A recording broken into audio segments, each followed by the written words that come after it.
اللهم إني أسألك علما نافعا.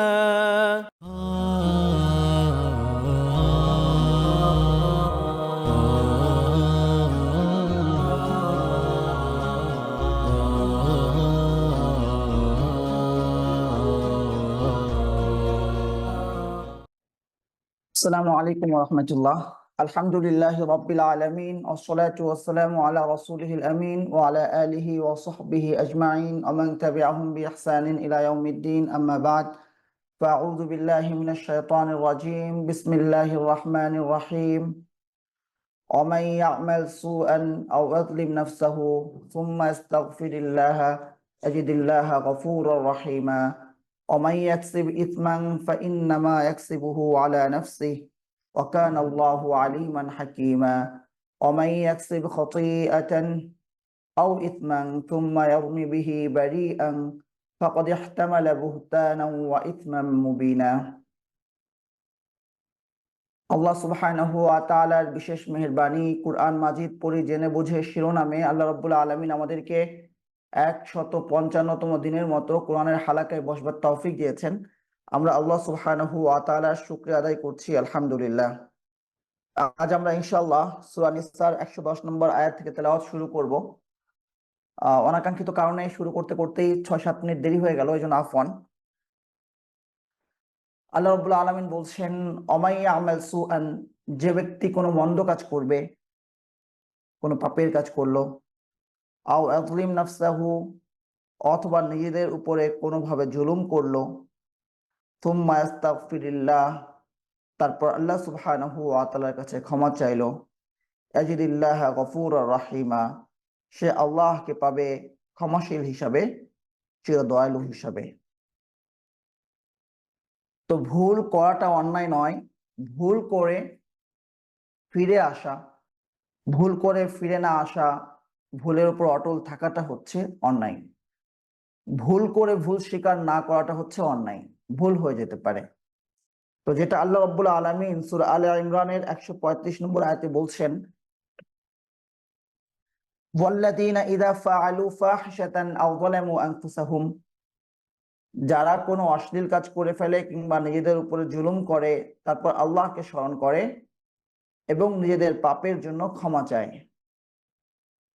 তো এই আয়াতের সাথে এই আয়াতের মিল আছে যে মুমিন ব্যক্তি সে অন্যায় করবে, অন্যায় করে সে আল্লাহকে স্মরণ করবে যে আল্লাহ তো দেখছেন, আল্লাহর কাছে আমি কি জবাব দিব। এই যে জবাবদিহিতার একটা জায়গা, যার ফলে সে কি করে, আল্লাহকে স্মরণ করে এবং আল্লাহ সুবহানাহু ওয়া তাআলার কাছে ক্ষমা চায়। তো গুনাহ না করা, গুনাহ থেকে বিরত থাকা, গুনাহ হয়ে গেলে তাওবা করা, এর জন্য জরুরি বিষয় হচ্ছে আল্লাহর স্মরণ। মানুষের অন্তর থেকে যখন আল্লাহর স্মরণটা দূর হতে থাকে, আল্লাহর স্মরণ যখন কারো ভেতর থেকে নাই হয়ে যায়, তখন সে গুনাহ করে, কিন্তু তার মধ্যে সে অনুতপ্ত বোধটা থাকে না। কারণ সে গুনাহ করেছে, সে গোপন রাখতে পেরেছে, মানুষ দেখে নাই, কেলেঙ্কারির আশঙ্কা নাই। তো সে মনে করেছে সমস্ত কিছু শেষ হয়ে গেছে, এইটা নিয়ে আর সামনে কোনো আলোচনা হবে না, কেউ এই প্রসঙ্গটা টানবে না। কিন্তু একজন মুমিন সে জানে যে শেষ হয়ে যায়নি, কেউ দেখে নাই, কিন্তু আল্লাহ দেখেছেন। কোথাও রেকর্ড নাই, আল্লাহ সুবহানাহু ওয়া তাআলার কাছে রেকর্ড আছে। তো সে কি করে, আল্লাহ সুবহানাহু ওয়া তাআলার কাছে ক্ষমা চায়।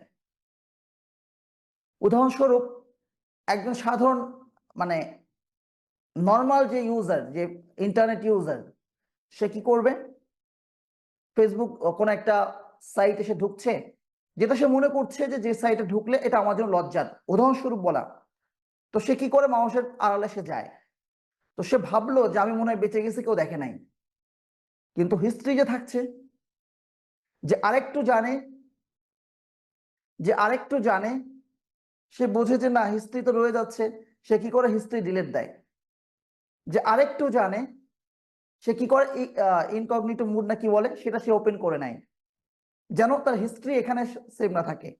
যে আরেকটু জানে, সে জানে যে আসলে অনলাইনে গোপন রাখার মতো কোনো কিছু নাই, আমার এই ডিভাইসে গোপন আছে, কিন্তু যদি কেউ চায়, অথবা যারা প্রোভাইডার, তারা যদি চায় যে তারা ট্র্যাক করবে, তা দেখবে, তো তাদের কাছে সমস্ত হিস্ট্রি থেকে যাচ্ছে।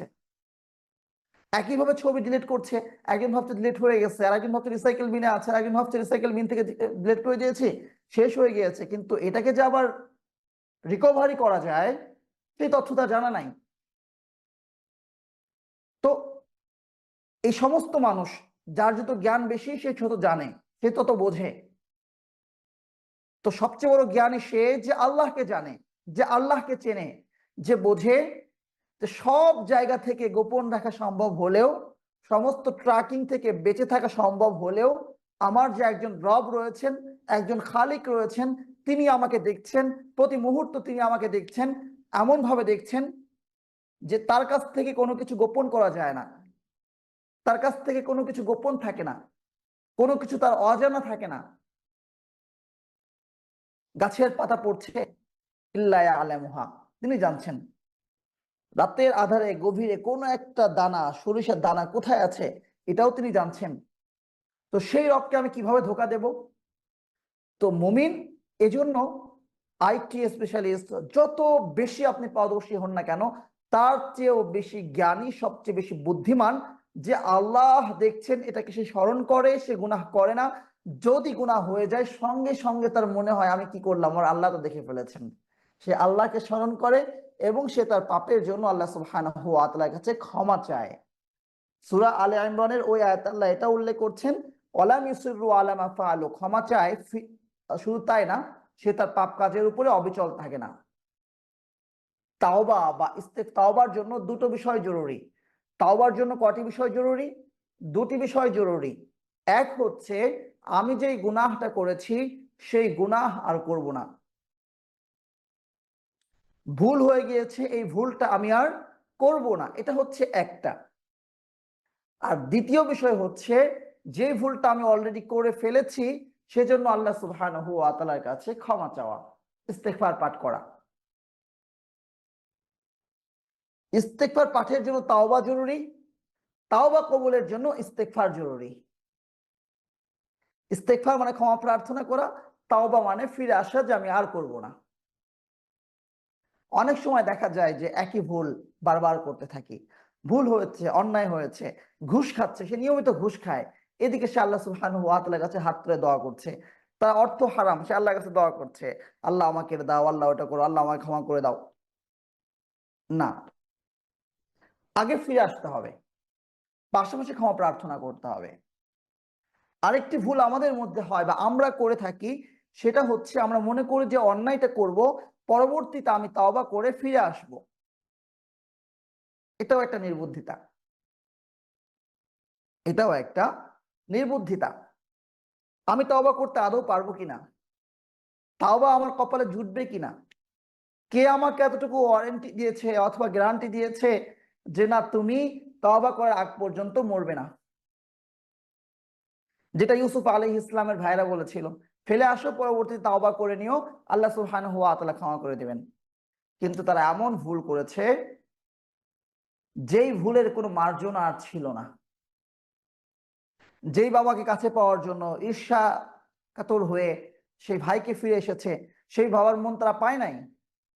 সেই বাবা কাঁদতে কাঁদতে দৃষ্টি হারিয়ে ফেলেছে, বাবা তাদেরকেও আর দেখতে পারে নাই। সর্বশেষ বাবার সামনে এটা প্রমাণিত হয়েছে, লাঞ্ছিত হয়েছে যে আপনার কলিজার টুকরা ইউসুফকে আমরাই হত্যার চেষ্টা করেছি।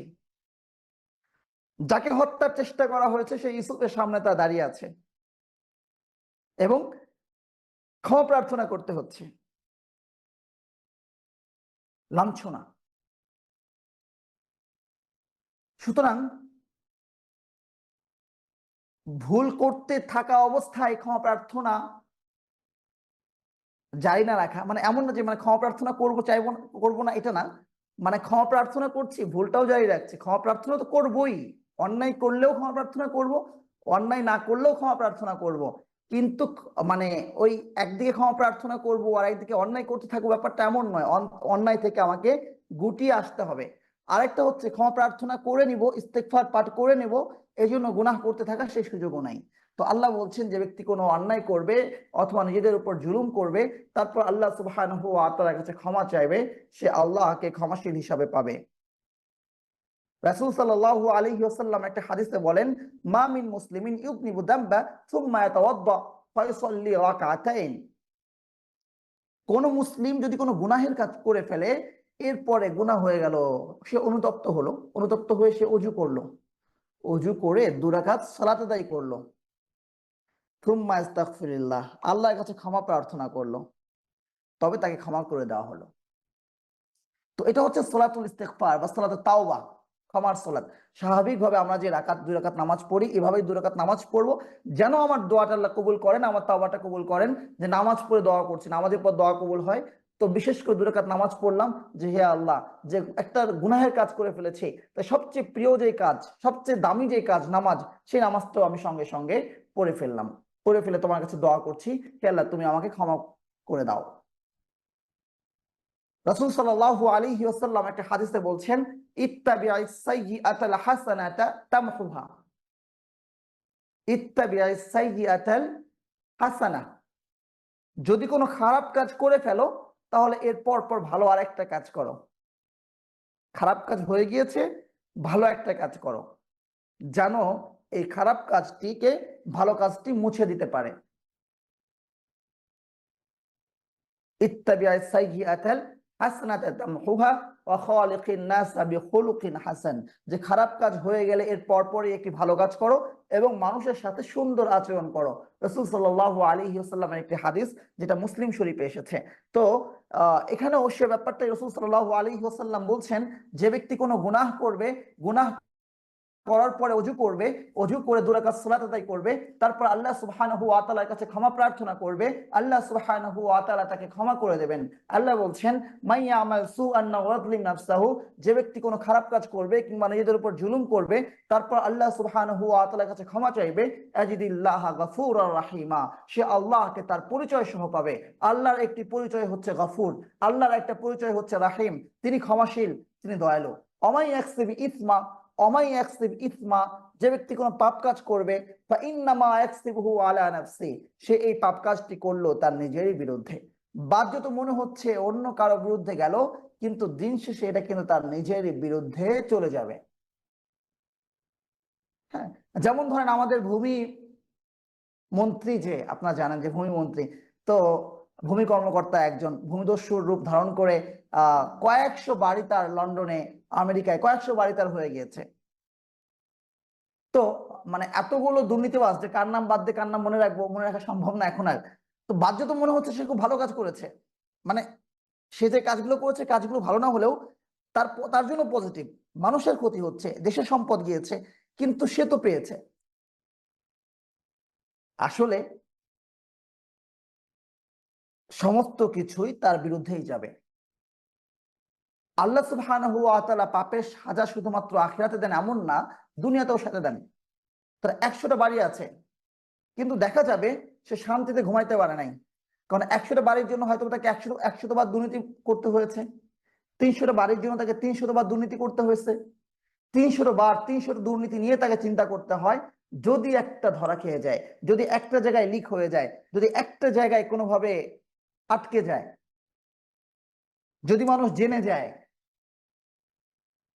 এই যে টেনশন, এই যে পেরেশানি, আপনি তো সোজা রাস্তায় টাকাটা নিতে পারছেন, আপনাকে ঘুরায় নিতে হচ্ছে, এই যে ঘুরিয়ে নেওয়ার জন্য যে একটা পেরেশানি, দেখা যাবে যে অর্থ গ্রহণ করেছে, এমন একজনের অর্থ সে নিয়েছে যেটা তার জন্য অত্যন্ত জরুরি ছিল, যে অর্থে হয়তো তার সন্তানের চিকিৎসা হতো, এমন সময় সে একটা বদদোয়া করে বসলো, হে আল্লাহ, আমার সন্তানের চিকিৎসা করতে পারি নাই, তুমিও তার পরিবারের মধ্যে বরকত নষ্ট করে দাও। তো দেখা যাবে যে ওই মানুষের বদদোয়া আল্লাহ সুবহানাহু ওয়া তাআলা এমন ভাবে কবুল করেছেন যে তার স্ত্রী তার কথা শোনে না।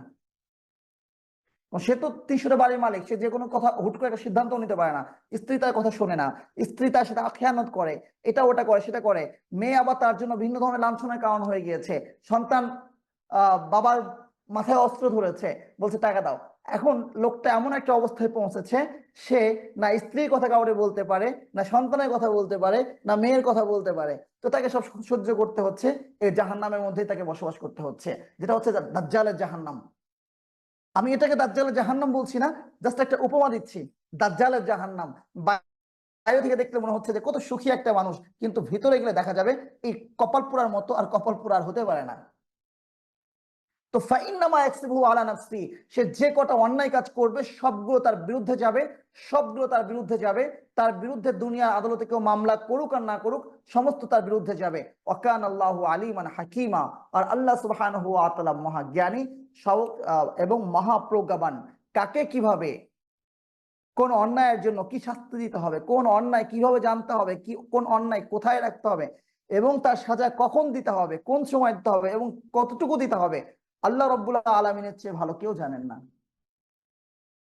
আর তার তার তার কাছ থেকে গোপন রাখাও সম্ভব না। অমাই ইয়াকসির খতিয়াতান আও ইসমা, এই আয়াতগুলো আমি তেলাওয়াত করেছি।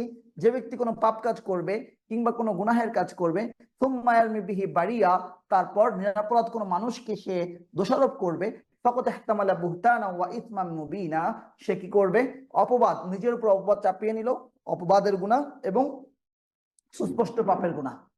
পাপ তো করেছে, সেটা তো আছেই, এরপরে হচ্ছে সে যে আরেকজনকে অপবাদ দিল, সেই গুনাহ তার উপর বর্তাবে। আমরা ইতিপূর্বে এক দুটো ঘটনা উল্লেখ করেছিলাম যে একজন ব্যক্তি মূলত দোষী, কিন্তু তারা ষড়যন্ত্র এমন ভাবে করেছিল, দোষীকে নির্দোষ সাব্যস্ত করে আরেকজন মানুষকে ফাঁসিয়ে দিয়েছিল। হ্যাঁ, তো আল্লাহ সুবহানাহু ওয়া তাআলা ওহী নাযিল করার কারণে কি হলো? বেঁচে গেলেন রাসূল সাল্লাল্লাহু আলাইহি ওয়াসাল্লাম এবং ইনসাফ রক্ষা করলেন। তো আল্লাহ বলছেন, আলাউলা ফাদলুল্লাহি আলাইকা ওয়া রাহমাতুহু লাহাম্মাত তাইফাতুম মিনহুম আইয়ুদিল্লুক, যদি তোমার উপর আল্লাহর অনুগ্রহ এবং রহমত না হতো, তাহলে তাদের একটি দল তো তোমাকে পথভ্রষ্ট করেই ছাড়তো। আলাউলা ফাদলুল্লাহি আলাইকা ওয়া রাহমাতুহু, তো আল্লাহর অনুগ্রহ কি? আল্লাহর অনুগ্রহ হয়েছে, এখানে ওহী নাযিল হয়েছে। কি অনুগ্রহ নাযিল হয়েছে? মানে এখানে অনুগ্রহটা কি? আল্লাহ সুবহানাহু ওয়া তাআলা রাসূল সাল্লাল্লাহু আলাইহি ওয়াসাল্লামের উপরে ওহী নাযিল করেছেন। আল্লাহর যতগুলো অনুগ্রহ আছে তার মধ্যে সেরা অনুগ্রহ হচ্ছে হিদায়াত, সেরা অনুগ্রহ হচ্ছে কোরআনের ইলম। তো ফাদলুল্লাহ, আল্লাহর অনুগ্রহ যেমন রিজিক হতে পারে, আল্লাহর অনুগ্রহ কোরআনের ইলম হতে পারে। তো কোরআনের ইলম এইটা মানুষকে পথভ্রষ্ট থেকে বাঁচায়। আর কেউ যদি এই কোরআনকে বাদ দিয়ে সবাই কি বলল সেদিকে ছোটে, তাহলে তার পথভ্রষ্টতা অনিবার্য। এবার বলেন, গণতন্ত্র কখনো কি কোনো জাতির জন্য, বিশেষ করে মুসলিম জাতির জন্য মুক্তির উপায় হতে পারে, যেটা তাদেরকে রক্ষা করবে, তাদেরকে বাঁচাবে? কোশ্চেন কালেও সম্ভব নয়। গণতন্ত্র এবং শরিয়া, গণতন্ত্র এবং শরিয়া, এই দুয়ের মধ্যে পার্থক্য কোথায়? আল্লাহ রাব্বুল আলামিন বলছেন, থুম্মা জাআলনাকা আলা শারিআতিন মিনাল আমরি, আমি তোমাকে শরিয়ার উপরে, কোরআনের উপরে প্রতিষ্ঠিত করেছি। ফাত্তাবিআহা, এই কোরআনকে অনুসরণ করো। ওয়ালা তাত্তাবি আহওয়া আল্লাযীনা লা ইয়ালামুন, তাদের প্রবৃত্তিকে তুমি অনুসরণ করো না যা জানে না। যারা জানে না তাদের মতকে অনুসরণ করো না। তারা মত নিচ্ছে কোনটা? কোরআনে ইলম নাই, তার মানে কি? তাদের কাছে মনে হচ্ছে এটা ভালো, এই ডিসিশন ভালো হবে। তো এই যে ডিসিশন আসছে কোরআনের বিপরীতে, তাদের যে জ্ঞান, সমস্ত কিছুই হচ্ছে সে প্রবৃত্তি থেকে। এটা একটা প্রবৃত্তি। কোরআনের বিপরীতে অন্য একটা মত, অন্য একটা চিন্তা, অন্য একটা চেতনা, সবই হচ্ছে প্রবৃত্তি। তো প্রবৃত্তি অনুসরণ করো না, মানুষের মতামতকে অনুসরণ করো না, কারণ সেটা তাদের নিজেদের ভেতরের ডিজায়ার থেকেই আসছে সে সিদ্ধান্ত। তাদের কাছে মনে হয়েছে এটা হলে আমাদের জন্য ভালো হবে, এটা আমাদের জন্য কল্যাণকর হবে। কেউ তো কোনো সিদ্ধান্ত খারাপ মনে করে করে না, যে প্রবৃত্তি কেন হচ্ছে, এটা মানে একটু ডিসিশন, এটা তো পলিসি, এটা প্রবৃত্তি হয় কি করে? উদাহরণস্বরূপ, উদাহরণস্বরূপ সংসদে একটা সিদ্ধান্ত গ্রহণ করা হবে, এই সিদ্ধান্তে যে মতটা গ্রহণ করা হবে সেটা কেন করা হবে? তারা মনে করছেন এটা আমাদের জন্য কল্যাণকর, এটা আমাদের জন্য ভালো, এটা আমাদের জন্য সুখকর। তারা নিজেদের কল্যাণের জন্যই কিন্তু সে সিদ্ধান্ত গ্রহণ করছে, যেন তাদের কল্যাণ হয়। তো এটাই তো প্রবৃত্তি, আমার ভালো চাওয়া, আমার নিজেরটা চাওয়া। তো আমি যেটা চাচ্ছি সেটা কোরআনের বিপরীতে। সেটা শরিয়ার বিপরীতে। তাহলে যদি কখনো প্রশ্ন আসে শরিয়া না গণতন্ত্র, খিলাফা নাকি গণতন্ত্র, অবশ্যই শরিয়া, অবশ্যই খিলাফা। একজন মুমিন কখনো গণতন্ত্রের অনুসারী হতে পারে না। আমাদের মধ্যে কিছু ভাইয়েরা আছেন যারা এতটাই নিজেদের যে আত্মমর্যাদা, নিজেদের যে একটা চেতনা, নিজেদের একটা পরিচয়, আত্মপরিচয় রয়েছে, হারিয়ে ফেলার কারণে এতটাই হীনমন্যতায় ভোগে তারা, যে তারা যদি প্রমাণ করতে পারে কোনোভাবে যে গণতন্ত্র, যে বর্তমান আধুনিক বিশ্ব গণতন্ত্রের চর্চা করছে, এই গণতন্ত্রের আবিষ্কারক হচ্ছে ইসলাম, এই গণতন্ত্রের আবিষ্কারক হচ্ছেন আবু বকর, তাহলে তারা যেন তাদের কি বলে এটাকে, আত্মাটা যেন দুই হাত চওড়া হয়ে যায়। ভাবটা হচ্ছে এমন যে ইসলাম মনে হয় বড় হয়ে গেল, যে আরে আধুনিক বিশ্বে এসে তারা যেটা আবিষ্কার করছে ইসলাম ওরা আগেই বলেছে। তারা মনে করছে যে ইসলামের মহত্ব আমি কত সুন্দর করে ফুটাই তুলতে পারলাম। তো এই সেন্স থেকে, এই হীনমন্যতার জায়গা থেকে, এই আত্মবিস্মৃতির জায়গা থেকে কিছু ভাইয়েরা বলে থাকেন ইসলামের মধ্যেও গণতন্ত্র আছে, ইসলামের মধ্যেও গণতন্ত্র আছে। ওই যে বায়াত হচ্ছে সবাই, তারপরে সবাই মিলে মত দিয়েছেন যে আবু বকর খলিফা হবে। তো তারা বলছেন যে ইসলাম হচ্ছে গণতন্ত্রের প্রকৃত অর্থে জনক, বা আবু বকর হচ্ছেন গণতন্ত্রের প্রবর্তক। এ ধরনের কথা তারা বলে থাকেন। কেন বলছেন? যে আত্মবিস্মৃতির জায়গা থেকে, যে গণতন্ত্র এটা তো ইসলামের মধ্যেই আছে, কিন্তু ইসলাম যে ইটসেলফ একটা শাসন ব্যবস্থা এখানে আছে, একটা খিলাফা পদ্ধতি রয়েছে, সেটা গণতন্ত্র নয়, সেটা ডেমোক্রেসি নয়। এটা বুক ফুলিয়ে বলার মতো, এটা দারাজ দিলে বলার মতো করে একটা অবস্থা, একটা সাহস তার মধ্যে গড়ে ওঠে নাই। আচ্ছা, তাহলে এটা কি হবে? সকলের মতেই তো হয়েছিলেন, এটা কি হবে? এটা ইসলামের খিলাফার একটা অংশ, এটা শারিয়া ব্যবস্থার একটা অংশ। যে যিনি খলিফা হবেন তিনি কিভাবে খলিফা হবেন সেটা সকলের মতামতের ভিত্তিতেও হতে পারে। এটা সমাজের সুরা তারা মিলে পরামর্শ করে সে সিদ্ধান্ত নেওয়া লাগতে পারে। এবং একাধিক পদ্ধতি রয়েছে যে কোন পদ্ধতিতে খলিফা নির্বাচিত হবেন। এটা সেই খিলাফা ব্যবস্থারই একটা অংশ, সিলেকশন পদ্ধতি কিভাবে হবে। এটা ডেমোক্রেসি নয়, এটা ডেমোক্রেসি নয়। ডেমোক্রেসি কি? এটা স্বতন্ত্র আরেকটা থিওরি, আরেকটা ব্যবস্থাপনা, যেখানে শাসকরা জনগণের ভোটে নির্বাচিত হবে, জনগণের পক্ষ থেকে তারা একটা আইন প্রণয়ন করবে, এটা জনগণের শাসন হবে। জনগণ যদি কখনো চায় যে এই আইন তারা মানবে না, এবং প্রতিনিধিরা যদি সিদ্ধান্ত নেয়, তখন তার সেই আইন পরিবর্তন করে ফেলবে। সকলের মতামতের উপর ভিত্তি করে যেই সিদ্ধান্ত গ্রহণ করা হবে, যে পলিসি গ্রহণ করা হবে, সেটাকে কনস্টিটিউশন বলা হবে। এভাবে নানা অংশ রয়েছে সেই ডেমোক্রেসির মধ্যে। তো ডেমোক্রেসিতে যেমন নির্বাচনের যে শাসক হবেন তার নির্বাচনের একটা পদ্ধতি রয়েছে, ঠিক শরিয়ার মধ্যেও তার পদ্ধতি রয়েছে। এখন এই পদ্ধতি যদি কোথাও মিলে যায়, তার মানে তো এটা নয় যে ইসলামী গণতন্ত্র, তার মানে তো ওইটা নয় যে গণতন্ত্র ইসলাম। দুটোর পদ্ধতিগত কোনো একটা জায়গায় কিছুটা মিল থাকতে পারে, সেটা ভিন্ন জিনিস। তো যে কথাটা আমরা বলছিলাম যে এই হীনমন্যতা গুলো আমাদেরকে, এই হীনমন্যতা আমাদেরকে অনেক ক্ষেত্রে সঠিক সিদ্ধান্ত গ্রহণের ক্ষেত্রে, নির্ভীকভাবে দেওয়ার ক্ষেত্রে প্রতিবন্ধকতা তৈরি করে। তো এটা ঝেড়ে ফেলতে হবে। যদি তুমি আহ যদি আল্লাহর অনুগ্রহ তোমার উপর না হতো এবং রহমত না হতো, তাহলে তাদের একটি দল তোমাকে পথভ্রষ্ট করে ছাড়তো। অমা ইয়াদিল্লুনা ইল্লা আনফুসাহুম, তবে তা তো নিজেদেরকে ছাড়া কাউকে পথভ্রষ্ট করতে পারে না। অমা ইয়াদুররুনাকা মিন শাই, এবং তা তোমার কোনো ক্ষতি করতে পারে না। ওয়া আনজালাল্লাহু আলাইকাল কিতাবা ওয়াল হিকমা ওয়া আল্লামাকা মা লাম তাকুন তা'লাম। ওয়া আনজালাল্লাহ, আল্লাহ নাযিল করেছেন, আলাইকা তোমার উপরে, আল কিতাবা কিতাব, ওয়াল হিকমা হিকমা, ওয়া আল্লামাকা এবং তোমাকে শিখিয়েছেন, মা লাম তাকুন তা'লাম এমন অনেক কিছু যেটা তুমি জানতে না। ওয়া কানা ফাদলুল্লাহি আলাইকা আযীমা, তোমার উপর আল্লাহর বিরাট অনুগ্রহ। তো এখানে তোমার উপর আল্লাহর বিরাট অনুগ্রহ, এই অনুগ্রহটা কি? এই অনুগ্রহটাই হলো যে আল্লাহ তোমার উপর কিতাব নাজিল করেছেন, তোমাকে হিকমা দিয়েছেন, তোমাকে এমন কিছু শিখিয়েছেন যেটা তুমি জানতে না। সুতরাং আমরা যারা কোরআনের কাছে এসেছি, আমরা যারা কোরআন পড়ছি, কোরআনের দাওয়াত যারা গ্রহণ করেছি, আমাদের সকলের মাঝেই এই অনুভূতি আসা উচিত আল্লাহ সুবহানাহু ওয়া তাআলার বিরাট বিরাট, আল্লাহ যেটাকে বিরাট বলছেন সেটা কত বিরাট। দুনিয়ার নাজ নেয়ামত, দুনিয়ার সম্পদ, সমস্ত কিছুকে আল্লাহ বলছেন সামানান কলিলা, সামান্য। লক্ষ্য করুন যে আল্লাহ আরশের মালিক। আরশ কত বড়? সপ্ত আসমান থেকে বড়। সপ্ত আসমান কত বড়? তার নিচে 6টা আসমান মিলালে যতটুকু হবে তার চেয়ে বড়। ষষ্ঠ আসমান কতটুকু বড়? তার নিচে যতগুলো আসমান আছে সমস্ত আসমানকে মিলালে যতটুকু বড় হবে ততটুকু বড়। প্রথম আসমান, এইভাবে প্রথম আসমান কতটুকু বড়? প্রথম আসমান পুরো বিস্তৃত করে আছে গোটা জগৎকে, গোটা আলমকে, জগৎকে। সেই গোটা জগতের মধ্যে পৃথিবী কি? অতি সামান্য।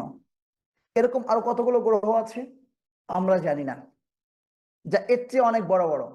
সেই গ্রহগুলো কোথায়? বিভিন্ন দূর দূরান্তে। তাহলে মাঝে জায়গাগুলো কি? সবই শূন্যতা। তোর এত শূন্যতা, এত গ্রহ, এই সমস্ত কিছু থেকে বড় প্রথম আসমান, সেখান থেকে দ্বিতীয় আসমান, সেখান থেকে তৃতীয় আসমান, তারপরে এভাবে সপ্তম আসমান, এরপরে একটা সময় আল্লাহ সুবহানাহু ওয়া তাআলা আরশ, সেই আরশের উপরে কুরসি, সেই কুরসির অধিপতি যিনি, তিনি বলছেন বিরাট অনুগ্রহ। তাহলে এই অনুগ্রহটা কত বড় হতে পারে? কত বড় হতে পারে? সেই কোরআনের জন্য দিনে আমি 1 ঘন্টা সময় ব্যয় করতে পারি না? আমার তেলাওয়াত শুদ্ধ হয় না, আমি কোরআন মাজিদ বুঝে পড়ার চেষ্টা করতে পারি না, আমি আরবি ভাষাটা শিখতে চাই না, শিখে নিই না। মরক্কোর ভাষা আরবি ছিল না, ইথিওপিয়ার ভাষা আরবি ছিল না, মিশরের ভাষা আরবি ছিল না। আরবি ছিল লোহিত সাগরের ওই পারের কিছু অঞ্চলের ভাষা। কিন্তু সাহাবা কেরাম যেখানে যেখানে গিয়েছেন সেখানে সেখানে আরবির চর্চা এই পরিমাণ করেছেন যে সেখানের অধিবাসীরা আরবিটাকে নিজেদের ভাষা হিসাবে গ্রহণ করে নিয়েছেন। যার ফলে কখনো এই বিতর্ক আসে নাই, যার ফলে কখনো এই বিতর্ক আসে নাই জুমার খুতবা কি মাতৃভাষায় হবে না আরবিতে হবে। এটা কমন এবং সর্বস্বীকৃত ব্যাপার ছিল, খুতবা তো আরবিতেই হবে। আর মুসলিম তো আরবি বুঝবেই, সে তার আল্লাহ কালাম বুঝবে না, সে তার নবীর ভাষা বুঝবে না, আল্লাহ কি বলেছেন সে শুনবে না, তার এবং আল্লাহর মধ্যে দোভাষী লাগবে। আল্লাহ বলেছেন আরবিতে, আরেকজন দোভাষীর অনুবাদ, আল্লাহ কোরআন পড়ে এরপর আমাকে আবার বাম পাশে তাকাইতে হচ্ছে, দেখি আল্লাহ কি বলছিল একটু পড়ি। আমি আল্লাহ তোমার উপর কিতাব হিকমত নাজিল করেছেন এবং তোমাকে শিখিয়েছেন এমন বিষয় তুমি জানতে না। কেন ভাই? আমার আর আমার রবের মাঝে কেন এই দোভাষীর প্রয়োজন হবে? কেন কেন প্রয়োজন হবে? এটা ইমাজিন করার মতো কোনো ব্যাপার না। তো এটা স্বীকৃত ব্যাপারই ছিল, খুতবা হবে আরবি, তার মুসলিম তো আরবি শিখেই নেবে। তো সাহাবা কেরাম যেখানে গিয়েছেন, যেখানে গিয়েছেন, বিজেতারা যেখানে যেখানে গিয়েছেন সেখানে সেখানে ভাষা আরবি অটোমেটিক্যালি হয়ে গেছে। হ্যাঁ, বাংলাদেশ থেকে শুরু করে এইদিকে দেখেন এখনো আহ যারা আরবিতে কথা বলে না, যেমন পারস্য আছে, পারস্য বলতে বর্তমান ইরানিরা আছে, ফার্সি যাদের ভাষা, অথবা পাকিস্তান আছে উর্দু যাদের ভাষা, দেখবেন যে এদের লেখাগুলো আরবি এবং প্রচুর আরবি শব্দের প্রয়োগ আছে। এমনকি যদি আপনি আসতে থাকেন আরাকান এবং চট্টগ্রাম, যে পর্যন্ত মূল দাওয়াতি সফর বেশি হয়েছে, এবং ওইদিকে সিলেট, আপনি দেখবেন সেখানেও প্রচুর আরবি শব্দের প্রয়োগ। বাংলার সাথে মিশে সেই শব্দগুলো পরবর্তীতে পরিবর্তন হয়ে গিয়েছে, কিন্তু চট্টগ্রামের পরে ঢাকা, রাজশাহী কিংবা খুলনা অঞ্চলের যে ভাষাগুলো আছে, এই ভাষার চেয়ে প্রচুর পরিমাণে আরবি শব্দের উপস্থিতি আপনি চট্টগ্রামের ভাষায় খুঁজে পাবেন, আরাকানিদের ভাষায় খুঁজে পাবেন। এরপরে যদি আমরা যাই যে মালয়েশিয়া সহ ওই অঞ্চলটাতে ইংরেজরা শাসন করছে, পরিবর্তন, অনেক ধরনের পরিবর্তন ঘটেছে, যার ফলে সেখানেরও লিখিত ফন্ট যেটা সেটা আরবি না, সেটা অন্য ব্যাপার। কিন্তু ওইদিকে যাবেন, যত যাবেন তত দেখবেন যে আরবির চর্চাটা। সুতরাং সকলের কাছে উদাত্ত আহ্বান থাকবে যে এত মহান রব যেটাকে ফদলা আজিম বলছেন, বিরাট অনুগ্রহ বলছেন, সেই অনুগ্রহ আমি কতটা কোচর ভরে নিতে পারি, আমি কতটা আমি আমার নিজের খাতায় সঞ্চয় করতে পারি, নিজের সন্দুকে ভরে রাখতে পারি, আমি ততই সৌভাগ্যবান। আর সেই সৌভাগ্য পাওয়ার পরেও আমরা কনফিউজ হয়ে যাই, আমরা বলতে দ্বিধা করি যে না, গণতন্ত্র, খেলাফা না গণতন্ত্র, শরিয়া না গণতন্ত্র, আমরা বলতে দ্বিধা করি। আমরা বুক ফুলে বলতে পারি না আরে বেটা, আল্লাহ সুবহানাহু ওয়া তাআলার জমিনে আল্লাহর বিধান চলবে না তো কার বিধান চলবে? এখানে ভয় পাওয়ার কি আছে? এখানে দ্বিধা করার কি আছে? তো শুরুটা হবে নিজের থেকে। নিজের মধ্যে আমরা কোরআন প্রতিষ্ঠা করব, আমরা কোরআন একটা পরিবারে প্রতিষ্ঠা করব, একটা সমাজে প্রতিষ্ঠা করব। এভাবে ইনশাআল্লাহ যদি আমরা এভাবে মেহনত করতে থাকি, তাহলে ইনশাআল্লাহ খিলাফা প্রতিষ্ঠিত হবে। খিলাফা আল্লাহর দান, খিলাফা এটা আল্লাহর দান, কিন্তু আমাদেরকে চেষ্টা করতে হবে। কেমন? যেমন আল্লাহ রাব্বুল আলামিন আমাদেরকে জান্নাত দিবেন, জান্নাতকে আমরা আমাদের আমলের বিনিময়ে অর্জন করতে পারবো? শুধু আমল দিয়ে অর্জন করা যাবে না। তিলকাল জান্নাতুল্লাতী উরিসতুমুহা বিমা কুনতুম তা'মালুন, তোমাদেরকে ওয়ারিস বানানো হয়েছে, মানে তোমাদেরকে বানাই দেওয়া হয়েছে বিমা কুনতুম তা'মালুন, তোমাদের কর্মের ওসিলাই। আমরা আমল করব, চেষ্টা করব, আর আল্লাহ আমাদেরকে দান করবেন। আমরা নিজেরা কাজ করে, যেমন আমি কাজ করে কোনো একটা কিছুকে নিজেই বানাই ফেললাম, নিজেই লোহাকে বাঁকা করলাম, বাঁকা করে কিছু একটা বানাই ফেললাম, আমি নিজেই কাঠ কেটে একটা টেবিল বানাই ফেললাম, একটা ফার্নিচার বানাই ফেললাম, নিজেই করলাম। এই জান্নাতটাকে আমি কাজ করে কি এভাবে পেয়ে যাব? যে না, দৌড়ায় দৌড়াইতে জান্নাতে চলে গেলাম, সম্ভব? দৌড়াইতে দৌড়াইতে আমি আমেরিকা যাইতে পারি, দৌড়াইতে দৌড়াইতে আমি সৌদি আরব যাইতে পারি, কিন্তু দৌড়াইতে দৌড়াইতে আমি জান্নাতে যেতে পারবো না। তা আমি আমল করব, আল্লাহ আমাকে দিবেন। তো এটা যেভাবে আল্লাহ সুবহানাহু ওয়া তাআলা আমাদেরকে দিবেন, ঠিক একইভাবে আল্লাহ বলছেন খিলাফার ব্যাপারটাও। ওয়ালাকাদ কাতাবনা ফিজ জাবুরি মিন বাদিদ যিকরি আন্নাল আরদা ইয়ারিথুহা ইবাদিয়াস সালিহুন, আমি জাবুর ছাড়াও জিকিরে উল্লেখ করেছি যে এই পৃথিবীর ওয়ারিস হবে আমার সৎ বান্দারা। মানে ওয়ারিস যেভাবে আমার উপার্জিত না, বরং আমাকে দেওয়া হয় বাবার সম্পত্তি, আল্লাহ বলেছেন যে বাবা মারা গেলে তুমি এতটুকু পাবে, ঠিক একইভাবে এই খিলাফা আল্লাহ দিবেন, কিন্তু আমাদেরকে কি করতে হবে? চেষ্টা করতে হবে। জান্নাতের জন্য যেমন চেষ্টা করতে হয়, আমাদেরকে আমাদের জায়গা থেকে চেষ্টা করতে হবে। কিন্তু সেই খিলাফার জন্য কাটছাট করে যে না খলিফা হওয়ার পরে আমি বাস্তবায়ন করব, না, এখন একটু কাটছাট করি যেন খলিফা হইতে পারি, এটা অসম্ভব। ক্ষমতা পাওয়ার আগে আমি যেখানে দিন মানতে পারি নাই, ক্ষমতা পাওয়ার পরে যখন দায়িত্ব বেড়ে যাবে, সেই বিরাট দায়িত্বের বোঝা নিয়ে, সেই বিরাট দায়িত্বের বোঝা নিয়ে তারপরে আমি খিলাফা বাস্তবায়ন করব, অসম্ভব। আল্লাহর অনুগ্রহ লাগবে। তো আল্লাহর অনুগ্রহে যদি খলিফা হতে পারি, তাহলে ইনশাআল্লাহ দিন কায়েম করা, শরিয়া বাস্তবায়ন করা, সেখানে খিলাফত কায়েম রাখা সম্ভব। ওই যে যদি আল্লাহ অনুগ্রহ না হতো, যদি রহমত না হতো, তাহলে একটা দল তোমাকে পথভ্রষ্ট করে দিত। তো একজন খলিফা, রাসূল সাল্লাল্লাহু আলাইহি ওয়াসাল্লামকে বলছেন আল্লাহ যে আল্লাহ অনুগ্রহটা লাগবে। তো একজন খলিফাকে সঠিক সিদ্ধান্ত গ্রহণ করতে হলে ইসলামিক খেলাফা ব্যবস্থায় যারা হাকিম থাকবেন, হোকামা থাকবেন, যারা কুজাত থাকবেন, কাজী বিচারক থাকবেন, তাদেরকেও সঠিক সিদ্ধান্ত নিতে হলে আল্লাহ সুবহানাহু ওয়া তাআলার অনুগ্রহ লাগবে। আর গুনাহ করে করে, শর্টকাট করে, মুনাফিকি করে, নেফাক করে সেই জায়গাটায় যাওয়ার কোনো জরুরত নেই, প্রয়োজনও নেই। আমার দায়িত্ব চেষ্টা করা, দিবেন আল্লাহ। তো আল্লাহ দিবেন বলে চেষ্টা বাদ দিয়ে রাখা, এটা যেমন উচিত নয়, বা এটা যেমন কাম্য নয় বা সম্ভব নয় যে আল্লাহ আমাকে জান্নাত যেহেতু দিবেন, আমি চেষ্টা করে পারবো না, তো আল্লাহ দিলে পাবো, না পারে নাই। হবে না, হবে না, আমাকে সৎকর্ম করতে হবে, আমাকে সৎকর্ম করতে হবে, আল্লাহ দিবেন।